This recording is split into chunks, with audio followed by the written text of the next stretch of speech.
humble respect to Guru Mahan, Guru Piran Sivasankaran, Guru Piran Nair, fellow Nyanis. Today I'm going to continue with Mahan's Kundalini meditation method, technique, the science behind this. It is always good to understand what is the scientific evidence of any practice.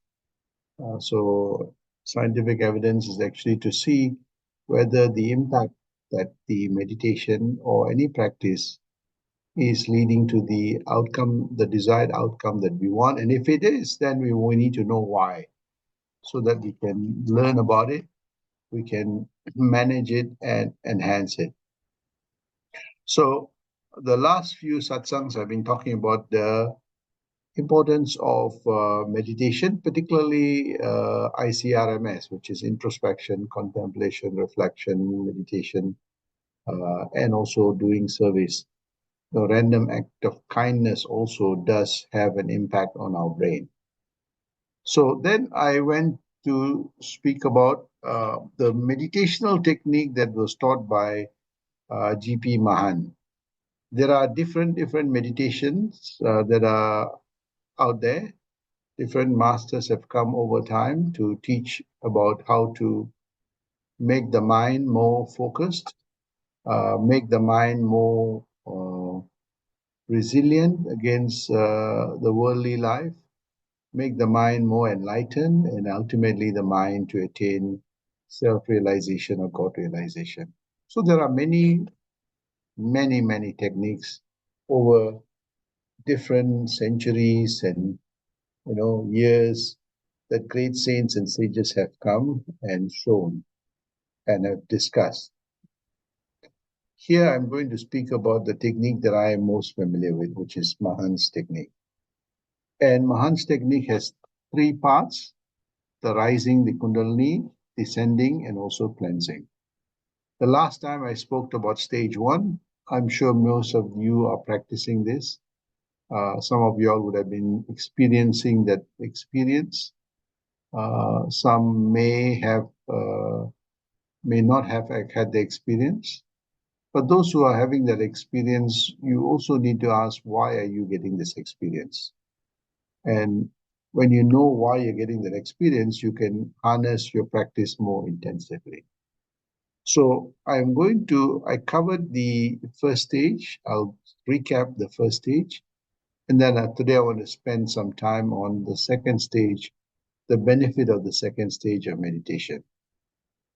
So here it is. In this, Swamiji shows how to raise the Kundalini force. And you can look that in the previous YouTube clip, and the techniques of raising the Kundalini without any chanting mantras or any rituals.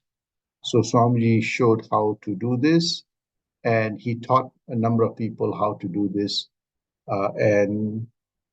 During Mahan's time, he has appointed many gurus to help raise this Kundalini. And the lineage that I come from follows Mahan's, Guru Piran Sivasankaran, Guru Piran Velu, Guru Piran Nair. And the way the Kundalini is awakened is exactly the same as how Mahan has taught. And what I have done is actually to understand, coming from that lineage, I try to understand what this first stage is all about, why it's happening. So give a little bit more scientific and evidence-based understanding of this meditation. So I've been doing this for more than 45 years now. And I've been a guru since 1999, and also Guru Piran S 2014. So almost quite a number of years that I've devoted not just to practicing, but also trying to understand this. And being a scientist myself, I want to understand why something is working or not working, and why all the steps that Mahan showed in the first stage, why was it awakening a force within all of us. So I've gone through this, the first stage in Mahan's tradition of awakening the Kundalini. And I also then, over the years of studying what is happening to the brain. Something was happening, and I was able to show or experience or explain what are all the parts of the brain that this meditational practice, particularly the first stage, starts igniting. And I went into detail on almost 12 parts of the brain. There are many other parts. I've just chosen the main ones, and how the first stage, stimulates the neurotransmitters. These are the chemical messengers that relay information between our nerve cells in our brain. And also practicing this, suddenly you see that the flow is much more better, and it switches on a number of parts of the brain as you practice intensively. Your frontal lobe, so your cognitive ability improves. You become more calmer, more cooler, clarity of thought. Your prefrontal cortex now starts, becoming more and more intensive, and the brain matter grows over time. You see, your thinking, concentration, happiness level, intensifies, increases. Pituitary gland, the gland that controls all your hormones. And also you see that the flow that Swamiji's technique brings from the base to the third eye also, strengthens the brain stem and the spinal cord. So whole network is charged. So it has a major impact on the body.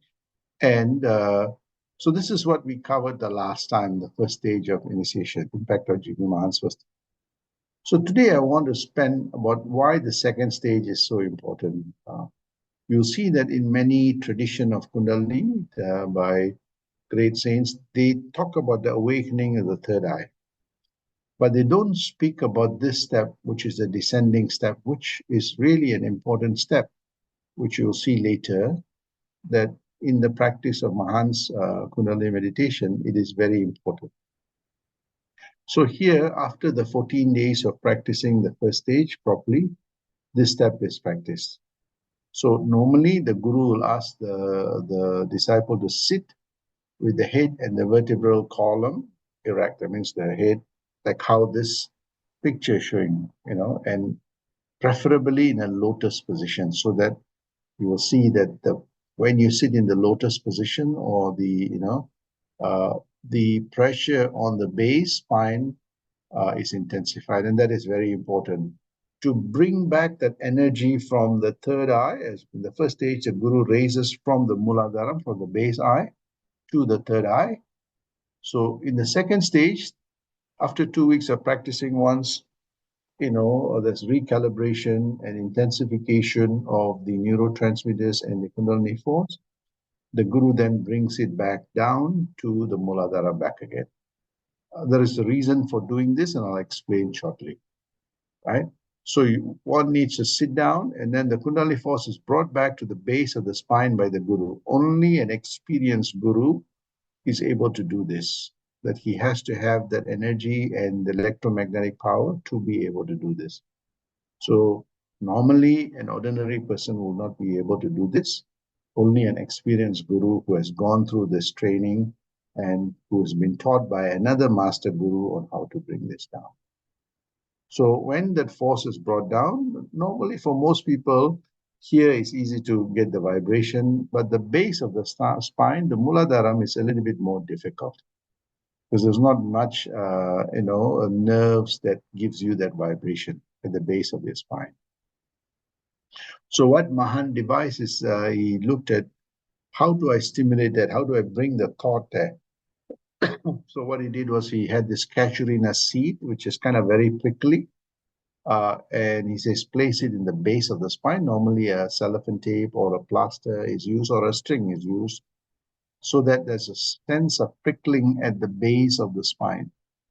So which, when you have a prickling sensation, the mind goes to that prickling sensation at the Muladhara, and it is kept there for about 6 days, so that prickling sensation causes a throbbing, a vibration.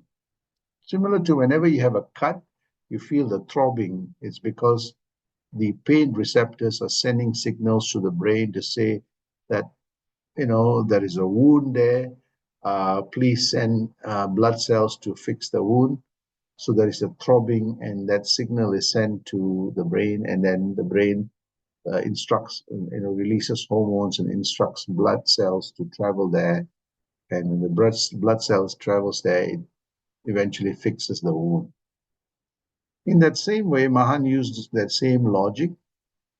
The reason how he got this logic was that he was thinking how to bring this force down. He was feeling the force. And one day, as he was walking in his garden, which is near the coastal area, normally coastal areas, you have the casuarina seed, his feet, accidentally stepped on a casuarina seed, and there was a sharp pain. And immediately the mind went to that pain where he felt the throbbing. And that gave him an idea. If I put the casuarina seed in the base, the prickling sensation should trigger the mind to send signals to that body, that part of the body, and you'll start feeling the throbbing sensation, the vibration, right? So he devised this method of, bringing, the guru helps to bring it down, and then to help you to focus there by using the casuarina seed.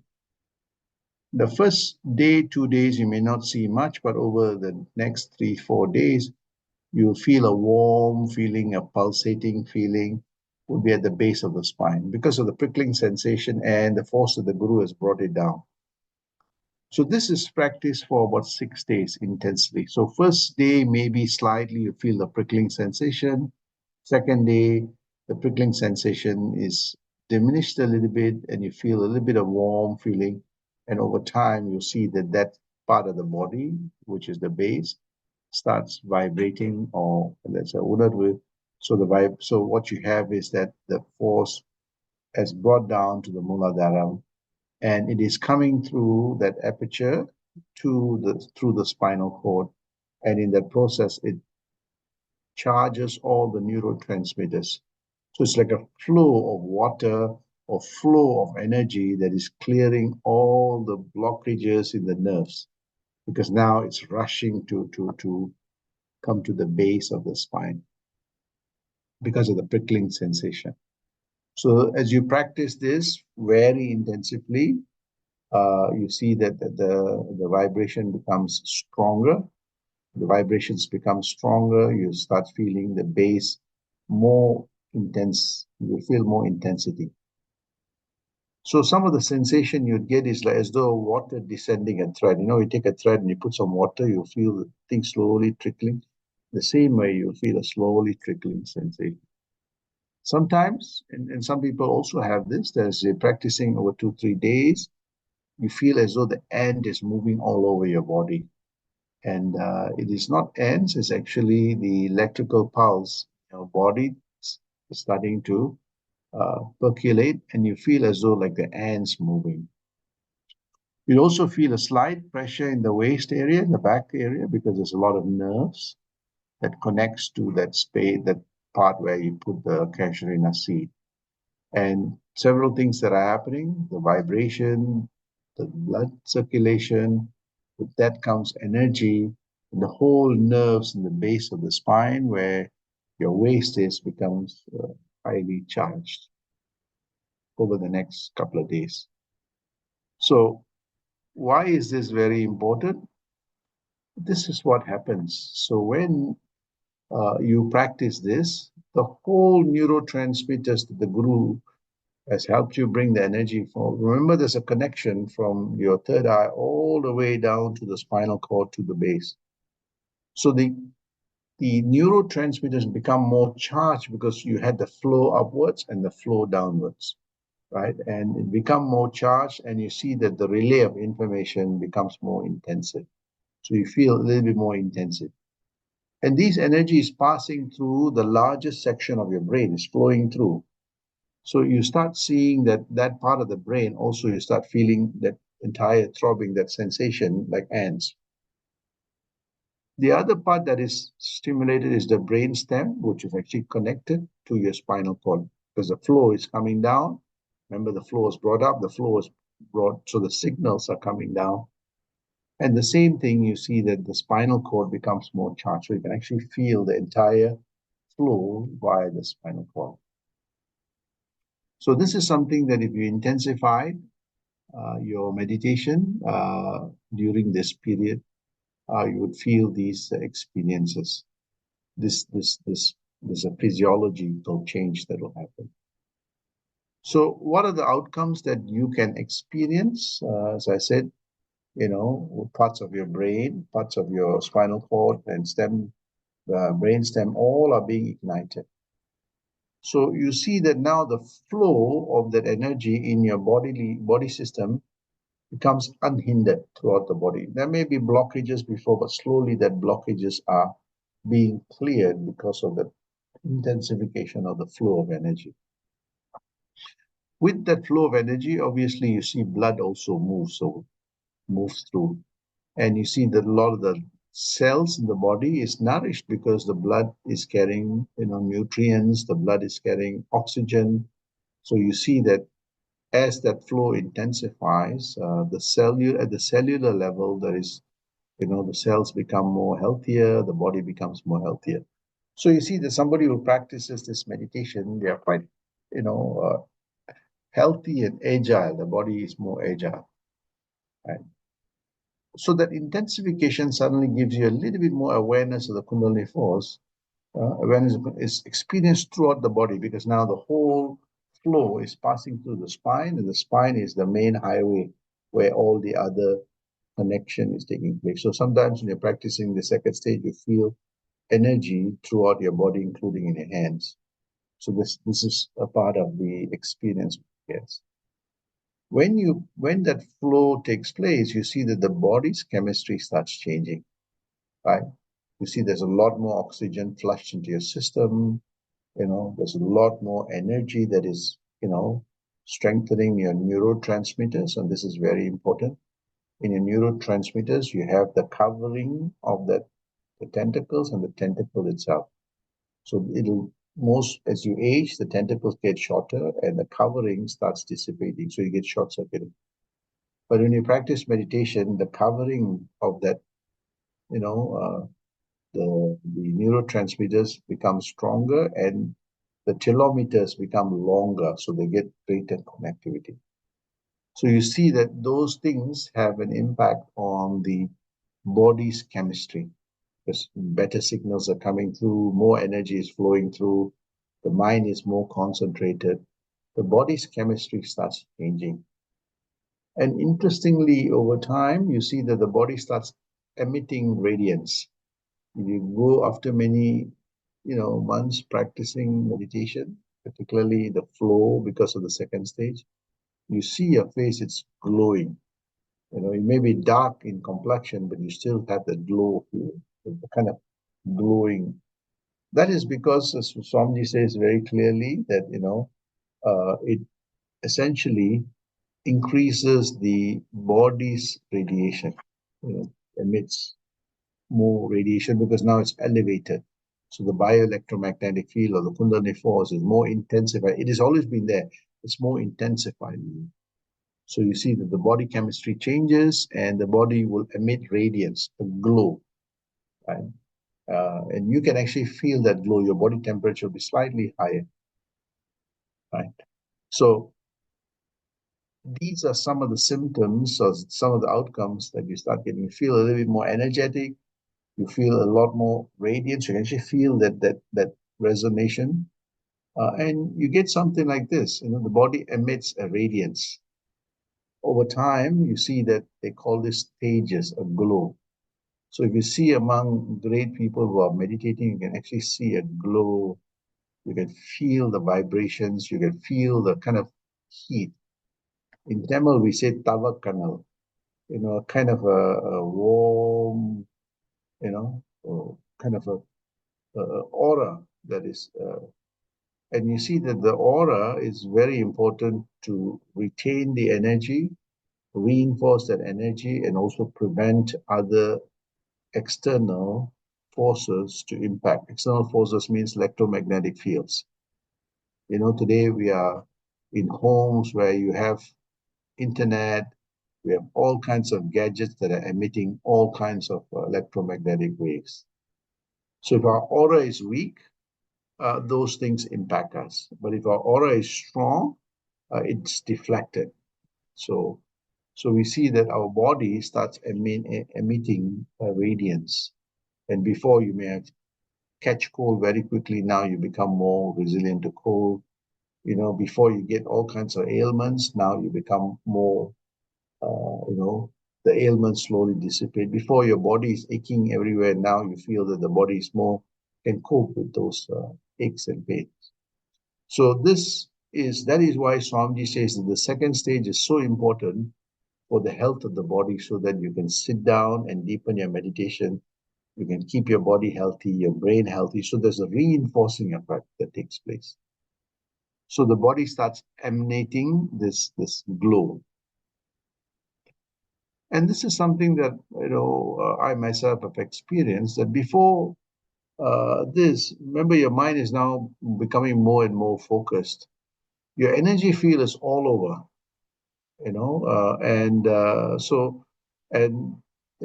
are moments that you feel tired. There are moments that you feel you cannot sleep. There are moments that you have all kinds of turbulence, that because the energy field is distracted. And remember, the biggest harmonizer of the energy field in the body is our mind and our brain, right? So when that is not synchronized or harmonized, all other energy fields are not harmonized. Because I showed you earlier that the parts of your brain controls things in your body. If that is not harmonized, the energy field in your body is also not harmonized. So you tend to not be able to sleep properly. You have worries, you have fear, sudden fear, panic attacks, all kinds of, kind of a personality that is always, unable to do and not inspired, and, just finding it hard to find their way. But when we do ICRM, introspection, contemplation, reflection, and meditation, coupled with the second stage, suddenly you see your body's glow changes, right? You start, as the energy flows down and strengthens the body and flows back up, that highway becomes so active that the neurotransmitters become more and more reinvigorated, more and more strengthened, eventually forming a highway of bioelectromagnetic force field that emanates, tremendous power and energy, right? So this practice of second stage and the ICRMS leads us from a more distracted energy field in our body to a more kind of harmonized and more focused. Why is this really important? If the body is not healthy, if the body's energy field is not harmonized, it is very difficult to meditate. Your mind will run everywhere. It's very difficult to have a good sleep. It is very difficult to think rationally. It is very difficult to get that happiness and joy that is unconditional. So the second stage is very important. The first stage is to give you awareness. The second stage is actually to bring that force field, the base, so that the whole body becomes strong. When the body is strong, when the mind is strong, our worldly experiences become more enriched and enlightened. And this is what Swamiji speaks about. He says that in this, in this book, he says in page 236, he says that,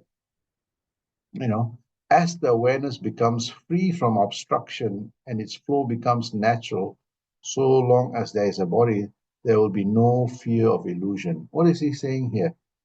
Or illusion of death.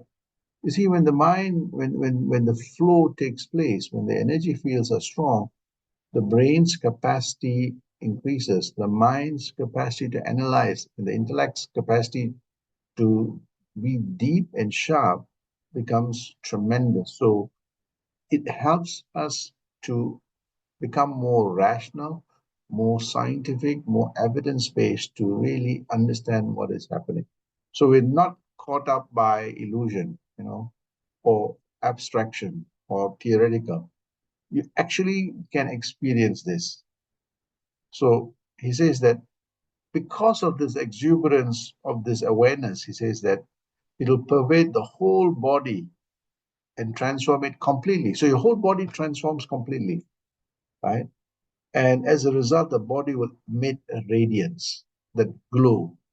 And I think we have some pictures in our center with Mahan, and you can actually see the glow. I personally have experienced that glow and the vibration just standing next to him, as though like a kind of a warm, intensive feeling, as though you're getting closer to a fire and you can feel the warmth.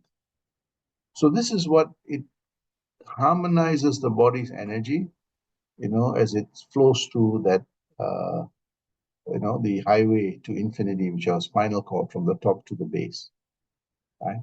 So this, so when the energy fields become more focused, you see that the mind becomes more peaceful. There's a sense of clarity. That is why Swami says, Arivin, Arival, Arivin, Telive. So as that flow takes place, the greater clarity comes. When clarity comes, say Telividam, Telivai, Tenda Jnanam, that ability to acquire the wisdom becomes more clearer. Right? So, and he goes on to explain how, by that wisdom knowledge, we have that glow, that connected state in us. And so the first stage is to give us that awareness, the sharpness, that intellectual eye. The second stage is actually to strengthen the body, keep the body healthy, so that the flow is all over the body. After all, the body is nothing but a quantum energy field. So when you practice this, you strengthen that energy fields, and you see that you're less likely to be impacted by, all kinds of ailment, worries, mental issues, depression, and so on. So this is what the second stage does. It helps us to keep our body healthy, our mind healthy, and help us deepen our meditational sadhana. This is what this great Mahan's second stage has taught me. There's a whole slew of science behind every step. Santosha.